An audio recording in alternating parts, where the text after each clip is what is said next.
This video is about color for the food chemistry unit. The first thing I'm going to remind you to do is make sure you've done the reading that relates to color in your online reading, because there's going to be a lot better explanation of these things that you're going to hear in this video in the reading. And also I'll remind you that there are some questions at the end of the chapter. If you want to kind of see how you're understanding this, you could try answering the questions related to color at the end of this chapter. They're right at the end of the document. So let's start. Color is an important part of foods because in addition to a food being nutritious, you might want it to be attractive to eat it. I mean, most of us wouldn't eat a gray lump of whatever. When we buy like hamburger at the grocery store, if it looks gray, most of us would find that very unappetizing. So that bright red color that we see in red meat, like hamburger and steaks, actually usually assures us that something is good is going on there. Now, there's two ways foods can get color. One is artificially through a dye, which is a food grade water-soluble colorant, or naturally through something called a pigment. Now, we're going to talk about both of those components in just a second here. Now, in the data booklet, you probably will see some of those natural pigments, the structures of those. So you may want to have your data booklet handy while you're going through this. Now, some of the pigments we're going to talk about have these names. So porphyrins, carotenoids, and anthocyanins. Now, first, if we talk about porphyrins, they have, if you look in your data booklet, a complex ring structure. And at the very center of all those ring structures is usually a metal atom. And it's usually like iron or something like that. And that's going to give, for example, heme is the one that's going to give red meat its pigment color of red. Chlorophyll is going to be the one that gives most vegetables their bright green color. And then there's something called carotenoids. Now that's the second layer of natural pigments we were going to talk about. So carotenoids are the after porphyrins. And so you can find the structure of some carotenoids on your data booklet. They are long, fat-soluble chains that mostly are hydrocarbons. So the reason that they're mostly hydrogen carbon make them nonpolar, which makes them soluble in fats. Now, they are not just the color of carrots, which most people think of as obviously being orange, but they give a wide variety of vegetables and fruits their colors. So you can see the list here, but think of carotenoids as being from yellow to orange and red. And you see these in the fall. When leaves change color in the fall, you actually see the carotenoids in their leaf structure. So when something goes from green to kind of a yellowish orange, you're seeing more of the carotenoids. It's probably one of the most widespread pigments in nature, and it can easily be converted into vitamin A, which is good for eyesight. That's why people always tell you to eat your carrots for good eyesight. They're also responsible for the colors in many seafoods, so that kind of the salmon color you see in fish, especially salmon. The flamingos are the same color kind of, and that's because they eat the shrimp that actually have that color, and then lobsters and crabs. Anthocyanins, most widely occurring pigment in plants, and they give these fruits and vegetables their kind of pinkish, reddish, purple, blue colors. So you can see the list here. Again, make sure you're doing your reading to see the full list. Now, synthetic dyes are things that we're adding to foods to give them a color that makes them more appetizing. They must be thoroughly tested, obviously, to make sure that they're safe for human consumption. And if you were to Google red M&Ms, you'd find that in the 60s, there was a red M&M that used a dye that actually was not safe, and they had to reformulate that. So for a long time, there were no red M&Ms, and until, recently, maybe in the last 10 or 15 years, they found a red dye that was safe that humans could consume. This can be problematic when we import foods. When we import foods to into our country from other countries, because we're not being able to regulate then the dyes that they're using. Hang on a sec here. And one of the big ones that is cited is Sudan red. And Sudan red is obviously, you can see here, and used in shoe and floor polish, which is not safe. It's a known carcinogen, but it has been used in companies outside of the United States.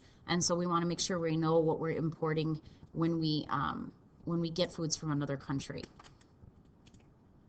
All right, so what affects the stability of food pigments or dyes. So what causes a food to change color? So there's a couple of different factors. Light can change the color of a food. So can exposure to oxygen or heavy metals. So can exposure to oxidizing or reducing agents or changes in temperature and pH. Now, chlorophyll can break down fairly easily under temperature changes. So if you think of like cooking, just think of broccoli or asparagus is probably one of the most common green vegetables that can get cooked. If you think of taking broccoli and heating it, at some point you get a bright green color when you're steaming it, but if you overdo it, they actually start to turn brown on the edges, and that's because the chlorophyll is breaking down due to the heat that's not very stable at high temperatures. It's also more stable in basic solutions than in acidic solutions, and you can read here what's happening to that structure. The magnesium ions are being removed and replaced by the hydrogen ions, and it results in this brownish color that we see. Heme is another pigment that is actually affected by different possible things. Now, before we actually talk about heme, one of the big important structures is that it involves, or important features of its structure is that it involves a metal, and it's a transition metal, iron specifically in heme. But let's think about what we know about transition metals. Transition metals are that middle section on the periodic table, and they're unique in the way that they behave. That's why we studied them kind of separately, or we kind of talked about them as being strange, because they have the ability to form these really odd colored compounds. Think of chromium. We just recently talked about chromium, which has in one oxidation state, the +6 state, it's orange, but in the +3 state, it's green. So not only did it have different colored compounds, but at different colors according to different oxidation states. They also have the ability to form complex ions. So it's that use of transition metals that can change the stability of things that involve those metals, like heme. So iron is the metal that we're looking at in heme specifically. And when it's in a certain state, iron gives us kind of a purplish red color, and that myoglobin molecule is what we're talking about. So on this next slide, if we look at the chemical reaction, myoglobin, which is represented as Mb here, is bonded to an iron with a +2 charge. And in that case, it's purplish red. Now, when it gets into contact with a lot of oxygen, it actually looks really, really red. But iron 2 is definitely more stable than iron 3. And when we oxidize this, you sort of start to get a brown color. So let's just look at that example. Iron 2 is a purplish red color, but iron 3 becomes kind of a brownish red color. So you get a color change that occurs when the oxidation state of the iron changes. So how do we keep that from happening? Well, we get the meat to be stored in an oxygen-free atmosphere because we don't want it to change oxidation states. So not only do we wrap the meat in plastic film, which you've all seen at the grocery store when you buy a steak or hamburger, but instead of that just being wrapped, they actually pump carbon dioxide in to replace the oxygen so that hopefully that breakdown of color doesn't occur. Now, you'll still see warnings on meats like that to use or freeze within, 24 to 48 hours of purchase, depending on what you're buying. All right, so moving on to the stability of anthocyanins. These compounds will change structure and color with pH. They're most stable and most brightly colored at low pH and low temps. And there's 4 different possible structural forms. These are outlined again in the data booklet, so you can see the structures and the variety of colors. So in one form it's blue, in another form it's red, and then in 2 other forms they're colorless. Now, if you read this last little bit, they can form deeply colored complexes with iron 3 and aluminum 3 ions. So think of canned fruit. If you open a can of, let's say, canned peaches or pears, oftentimes when you open those, you might notice on the edge of the fruit that there's a little brown discoloration. On peaches especially, I've noticed it, but it does occur on pears too. And that's actually coming from the anthocyanin interacting with the metal ions in the can. And so it can cause discoloration in that canned fruit. All right, carotenoids. Carotenoids have interesting structures because they have alternating double bonds. We sometimes call that conjugated double bonds. So when it goes double bond in a chain, double, then single, then double, then single, then double, and so on. It's those double bonds that give them the color that they are, but it also makes them more vulnerable to oxidation because remember, double bonds are more reactive than single bonds. Now, flour, bread-making properties of flour improve over time because the carotenoids are bleached so that they're breaking those double bonds, and oxidation does lead to a loss of vitamin A. So over time, foods that contain carotenoids, if they undergo oxidation, you're going to have less of a nutrition value because you've lost some vitamin A, and they kind of give you some strange odors. These foods are stable in a pH range of anywhere from 2 to 7, which is a wide range, as you guys, if you understand pH, hopefully that each increase is a tenfold increase in change in concentration. And then when you heat these carotenoids, the natural trans isomers, okay, so think of double bonds having trans isomers, are then converted to cis isomers. All right, now we're going to move on to browning of foods. Now there's different types of brownings, and there's going to be two that we're going to talk about in this foods unit. Now, non-enzymatic browning means that you are actually browning, you're causing the browning to happen. So, for example, if an enzymatic browning would be leaving an apple sit out over time. If you take a bite out of an apple and let that inside of the apple be exposed for any length of time, you guys know that they turn brown. That is not what we're talking about here. That we're not doing on purpose. That just happens enzymatically. Non-enzymatic browning are things that we are actually trying to do. So there's two forms of this, caramelization and Maillard browning. Caramelization, if you've taken a foods class, maybe you've actually done this before, but high carb foods with low nitrogen content are easily caramelized.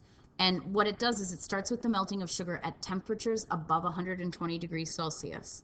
Now, I've seen IB ask these kinds of questions, so it's good to know these specifics. You're dehydrating the sugars usually, and then you're introducing double bonds into their structure. So if you took sugar and heated it in a frying pan, just gently and letting the temperature slowly climb to above 120, eventually that sugar would start to caramelize. It actually starts to turn brown and into a liquid, and it smells, for sugar anyway, really, really good.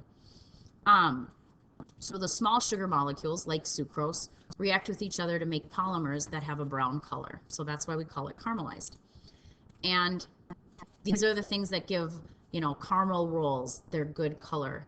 Coffee, soft drinks, beer, peanuts, all of these different things get kind of that warm golden color to them. You can increase the rate of reaction of caramelization by either using acid catalysts that have pH values lower than 3, or using base catalysts that have pH values higher than 9. And I have seen this asked on IB before, so that's a good one to know. Now, Maillard browning is a different type of browning. It's a very complex structure or set of reactions. And so, whereas caramelization took place in high carb foods with low nitrogen content, Maillard browning takes place in carbs that also have amino acids. So if you remember, amino acids are NH3 groups and COOH groups. So this would have to have higher nitrogen content. It's a very complex series of reactions between those amino acids and the reducing sugars, and they occur at high temperatures. And there's so many factors that affect the final product, what you see. pH is one of them, the type of amino acid and the type of the specific sugar, the temperature, the time amount that you've heated this, if oxygen is present, if there's water present, any other foods that are components. So with foods, usually the chemistry is actually quite complex because you're not dealing with one single compound, you're dealing with a variety of compounds. And the larger the sugar, the slower it reacts. Hopefully that makes sense to you. We do this so that the reaction improves color and hopefully flavor of the food. It might also introduce some antioxidant properties, which we talked about earlier, but it could reduce the nutritional value of the food as different amino acids and carbs are lost. So foods that you would see this in would be things like sugars and creams to make toffee. When you heat those and you make toffee or fudge, caramels, milk chocolate, and they're the flavors and colors produced when you're baking bread or frying or roasting meat. Your book probably lists a whole bunch of others of these too, or you're reading, so you probably would want to go through those.